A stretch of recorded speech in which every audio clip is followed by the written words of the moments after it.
ओम शंख शनिश्चराय नमः। आप सभी का हमारे YouTube चैनल पर बहुत बहुत स्वागत है।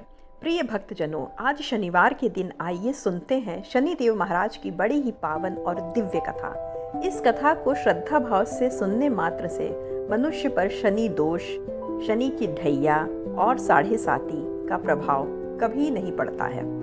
तो प्रेम से बोलें शनिदेव महाराज की जय हो। न्याय के देवता कहलाने वाले शनि देव को प्रसन्न करने के लिए शनिवार को खास तौर पर पूजा अर्चना की जाती है। दरअसल शनिवार का दिन शनि देव को समर्पित माना जाता है।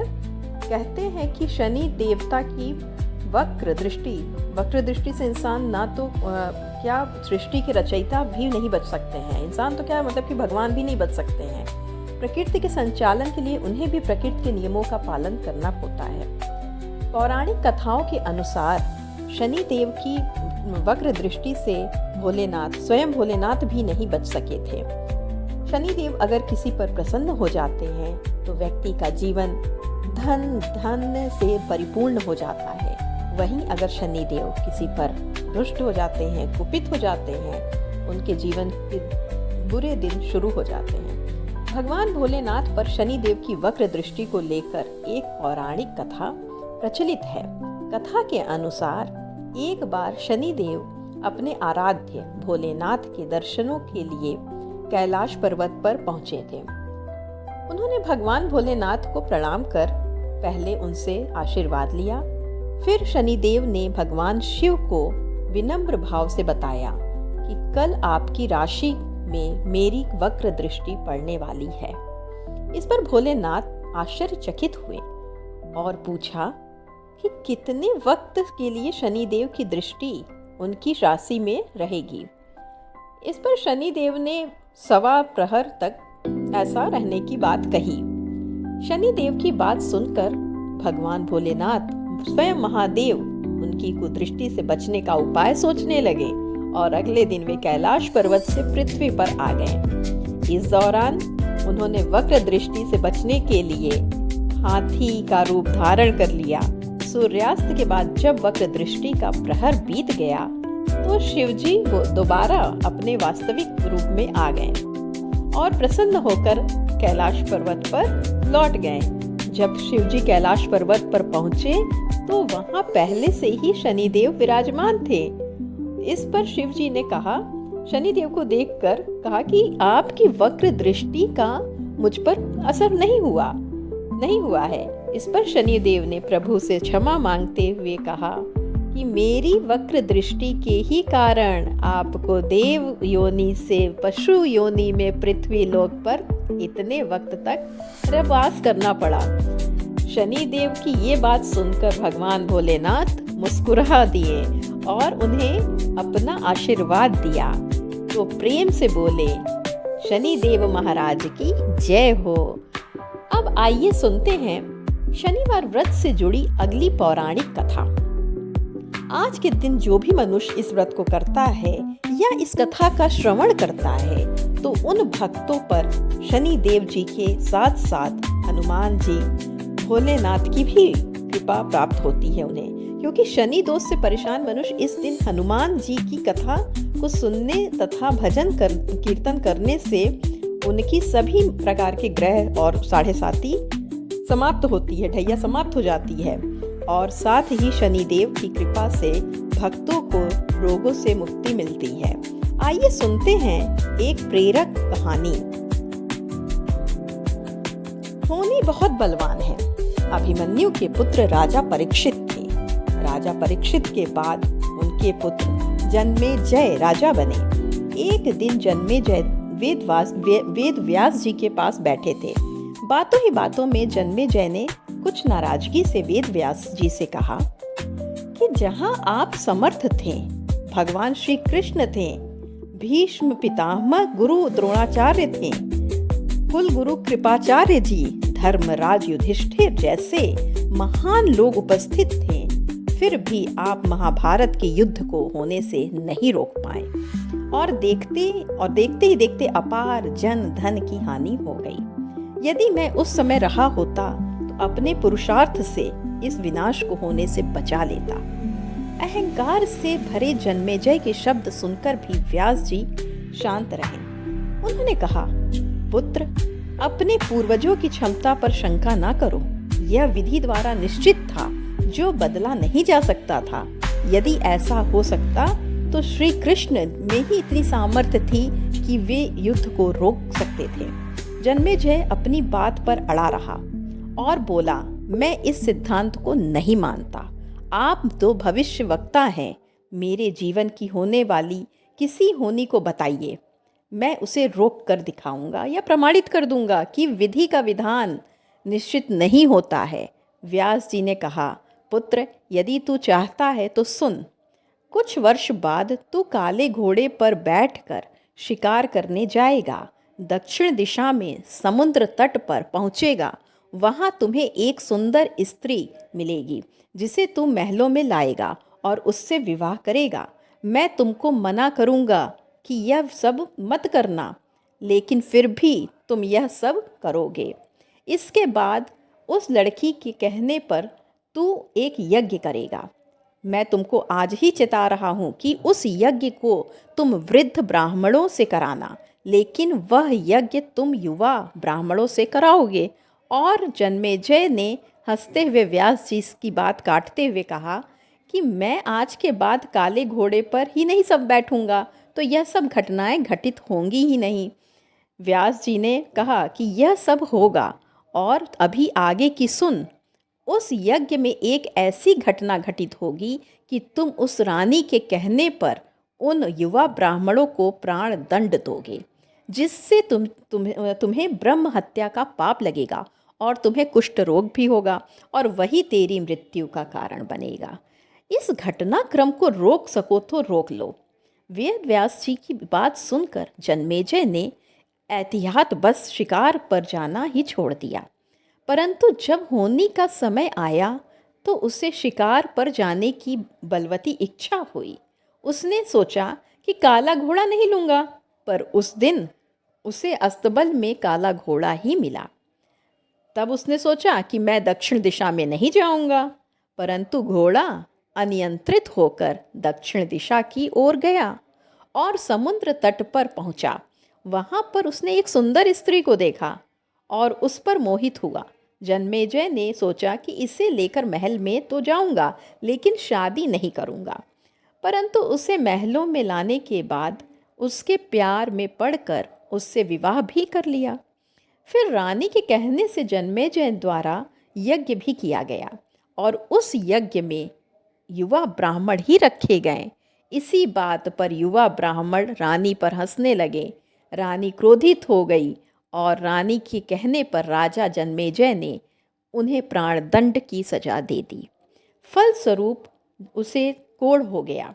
अब जन्मेजय घबरा गया और तुरंत व्यास जी के पास पहुंचा और उनसे जीवन बचाने के लिए प्रार्थना करने लगा। वेद व्यास जी ने कहा कि एक अंतिम अवसर तेरे प्राण बचाने का और देता हूँ। मैं तुम्हें महाभारत में हुई घटना का श्रवण कराऊंगा, जिसे तुम्हें श्रद्धा एवं विश्वास के साथ सुनना है। इससे तेरा कोढ़ मिट जाएगा परंतु यदि किसी भी प्रसंग पर तूने अविश्वास किया तो मैं महाभारत का प्रसंग रोक दूंगा और फिर मैं भी तेरा जीवन नहीं बचा पाऊंगा।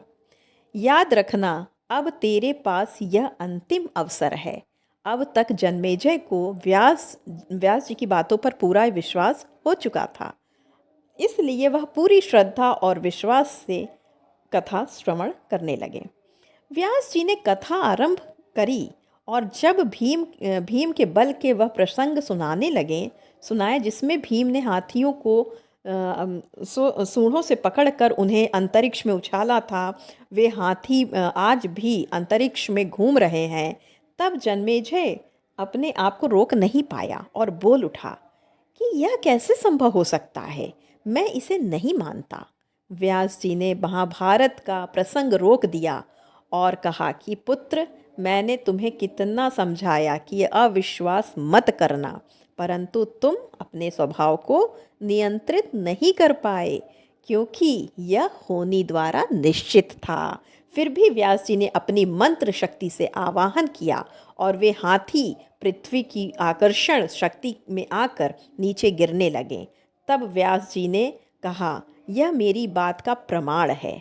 जितनी मात्रा में जन्मेजय ने श्रद्धा विश्वास से कथा श्रवण की, उतनी मात्रा में वह उस कुष्ठ रोग से मुक्त हुआ, परंतु एक बिंदु रह गया और वही उसकी मृत्यु का कारण बना।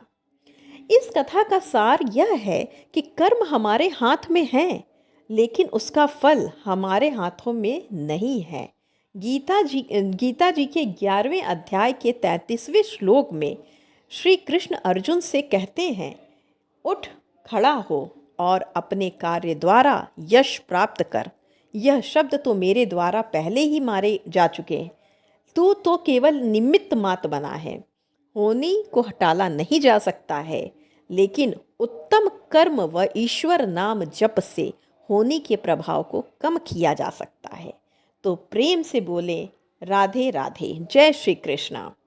अब आइए सुने शनिदेव महाराज की कहानी। किसी एक नगर में एक ब्राह्मण रहते थे। उनकी 3 बहुएं थीं। एक बार वह अपनी छोटी बहू को घर छोड़कर खेतों में काम करने सबको लेकर चले गए।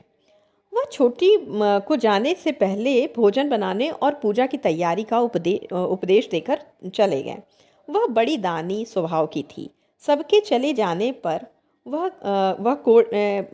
सबके चले जाने पर कोढ़ी का रूप रखकर शनि भगवान आए। उन्होंने तेल उपटन लगाने के लिए कहा, फिर नहाने के लिए गर्म पानी मांगा और फिर पेट भर खाना मांगा। उस दानी स्वभाव की बहू ने उनके कहे मुताबिक सब कुछ कर दिया। उन्होंने खूब डटकर भोजन किया और पत्तल को मोड़कर छप्पर में खोसकर चले गए। शाम को परिवार के सभी लोग आए। सभी चीज़ें तैयार थीं, केवल खाना कम था। पूछने पर पता लगा कि कोई बहू ने एक भिखारी को खिलाया है। ब्राह्मण ने उससे असंतुष्ट होकर दूसरे शनिवार को बड़ी बहू को घर पर रहने को कहा, घर में रखा और सब लोग खेतों में काम करने चले गए। उसी भांति शनि भगवान उस दिन भी आए और वही सब मांगा, पर बड़ी बहू ने कह दिया, हमारे यहाँ कुछ नहीं है। शनि देवता ने कह दिया, तो ऐसा ही हो, और चले गए। वापस आने पर ब्राह्मण ने देखा कि कुछ भी तैयार नहीं था और भोजन गायब हो गया था। अगले शनिवार को मझली बहू को घर पर रखा और उसने भी बड़ी की तरह ही किया। शनि देवता ने उसे भी वैसा ही श्राप दिया और चले गए। चौथे शनिवार को फिर छोटी बहू को रखा गया। उसने पहले की ही भांति शनि देवता के आने पर किया। शनि देवता अपनी झूठी पत्तल छप्पर में फिर खोसकर चले गए। घर वापस आने पर सबने देखा कि घर अच्छी अच्छी चीज़ों से जगमगा रहा है। रसोई में नाना प्रकार के व्यंजन, मिठाई, पकवान बने हुए हैं। सबको बड़ा आश्चर्य हुआ कि निर्धनता में भी यह सब कैसे बन सकता है, कैसे सब इतना कर लिया छोटी बहू ने। बहू ने बतलाया, एक कोढ़ी आया था, उसकी कुछ सेवा कर दी थी और भोजन करा दिया था। ब्राह्मण समझ गया कि शनि देवता आए थे, उन्हीं की कृपा से यह सब संभव है। उसने अपना घर देखना शुरू किया तो छप्पर में खोसे हुए पत्ते मिले जिसमें हीरा जवाहरात भरे थे। बहू ने बतलाया, यह तो भिखारी की जूठन है। शनि भगवान की कृपा से उनके घर में धन संपत्ति भर गई। हे शनि देवता, जैसे छोटी बहू पर अपनी कृपा की, वैसे ही सब पर करना, कहानी कहने वालों पर भी और कहानी सुनने वालों पर भी। प्रेम से बोलो, जय शनिदेव महाराज की जय, जय बजरंग बली हनुमान जी की जय, और जय जय महादेव, हर हर महादेव, जय भोलेनाथ की जय। शनि देवता इसी तरह से सब पर अपनी कृपा बनाए रखें। शनि देवता न्याय की देवता हैं और वह जो भी इंसान जैसा कर्म करता है उसको उसी के मुताबिक फल वह देने का कार्य करते हैं। कोई भी इंसान अपने बुरे कर्मों से बच नहीं सकता है, इसलिए हमेशा अपने कर्मों को सही रखिए और सही कर्म करते रहिए और सुखी रहिए। आप सबसे यही विनती है कि यह कथा सुनने के बाद एक बात बिल्कुल निश्चित है कि इंसान की जो होनी है, जो इंसान की प्रारब्ध है या जो इंसान के लिखा है किस्मत में, वो कोई भी नहीं टाल सकता है। लेकिन भक्तों, आप इतना याद रखिए कि अगर आप भगवान का नाम जप करेंगे, पूजा पाठ करेंगे या भगवान में अपनी आस्था रखेंगे और सही कर्म करेंगे तो आपकी होनी तो नहीं टलेगी, लेकिन उसका प्रभाव ज़रूर कम हो जाएगा और शनिदेव आप पर कृपा बनाए रखेंगे। कृपा आप सब पर अपनी कृपा बनाए रखेंगे। और आप आप सबसे अब यही कहते हुए विदा लेती हूँ, जो भूल चूक हुई उसके लिए मुझे क्षमा करिएगा। जय शनिदेव महाराज की जय। जय जय शनि।